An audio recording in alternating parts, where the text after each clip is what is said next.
Presiden RI Prabowo Subianto memanfaatkan momen Sidang Umum Perserikatan Bangsa-Bangsa, PBB, New York, pada Selasa, 23 September 2025, untuk mengungkit kembali masa penjajahan yang terjadi di Indonesia hingga menegaskan komitmen Indonesia untuk mendukung kemerdekaan Palestina. Dalam pidatonya di Sidang Umum PBB, Prabowo menceritakan masa-masa penjajahan, penindasan, dan perbudakan yang dialami bangsa Indonesia. Prabowo menyebut, kala itu Indonesia diperlakukan lebih rendah daripada anjing di tanah air sendiri. Negara saya memahami kepedihan ini. Selama berabad-abad, bangsa Indonesia hidup di bawah penjajahan, penindasan, dan perbudakan.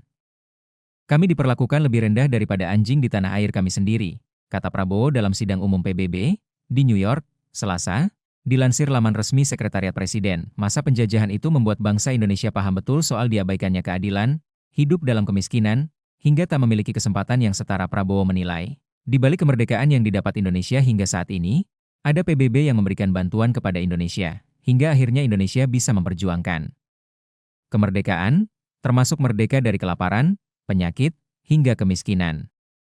Kami, bangsa Indonesia, tahu apa artinya diabaikannya keadilan, hidup dalam apartheid, hidup dalam kemiskinan, dan tidak mendapatkan kesempatan yang setara. Kami juga tahu apa yang bisa dilakukan oleh solidaritas. Dalam perjuangan kemerdekaan kami, dalam perjuangan kami mengatasi kelaparan, penyakit, dan kemiskinan, Perserikatan Bangsa-Bangsa berdiri bersama Indonesia dan memberikan bantuan penting kepada kami, ungkap Prabowo. Namun, saat Indonesia dan bangsa-bangsa lain bisa merasakan kemerdekaannya, ternyata masih ada negara yang masih tersiksa dan belum bisa merdeka. Salah satunya adalah Palestina. Masih banyak orang-orang yang menderita di sana, terutama yang berada di Gaza. Masih banyak rakyat Palestina yang menangis meminta pertolongan dan meminta untuk diselamatkan. Tak cukup penderitaan atas konflik perang, rakyat Palestina juga harus diuji bencana kelaparan. Saat ini, situasi bencana di Gaza masih tersaji di depan mata kita. Saat ini juga, orang-orang tak berdosa menangis minta tolong, dan menangis untuk diselamatkan. Siapa yang akan menyelamatkan mereka?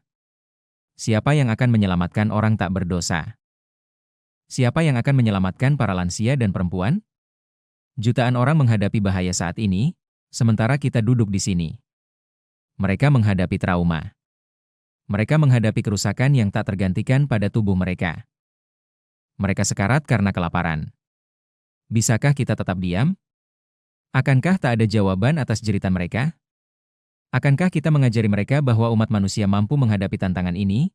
Ungkap Prabowo. Atas dasar itu Prabowo mengajak negara-negara lain untuk berjuang bersama untuk memberikan perdamaian bagi Palestina, agar perdamaian, kemakmuran, serta kemajuan juga bisa dirasakan oleh rakyat Palestina, dan bisa menjadi hak semua orang. Kita harus bertindak sekarang, banyak pembicara telah mengatakannya. Kita harus memperjuangkan tatanan multilateral di mana perdamaian, kemakmuran, dan kemajuan bukanlah hak istimewa segelintir orang, melainkan hak semua orang. Dengan Perserikatan Bangsa-Bangsa yang kuat, kita dapat membangun dunia di mana kaum lemah tidak menderita sebagaimana mestinya, tetapi menjalani keadilan yang pantas mereka dapatkan, ungkap Prabowo. Presiden ke-8 RI itu juga kembali menegaskan Indonesia akan memberikan dukungan penuh untuk solusi dua negara di Palestina. Kita harus memiliki Palestina yang merdeka, tetapi kita juga harus mengakui, kita juga harus menghormati, dan kita juga harus menjamin keselamatan dan keamanan Israel. Hanya dengan begitu, kita dapat memiliki perdamaian sejati, kedamaian sejati, dan tidak ada lagi kebencian dan kecurigaan. Satu-satunya solusi adalah ini, solusi dua negara, tegas Prabowo. Download Tribun X sekarang, menghadirkan lokal menjadi Indonesia.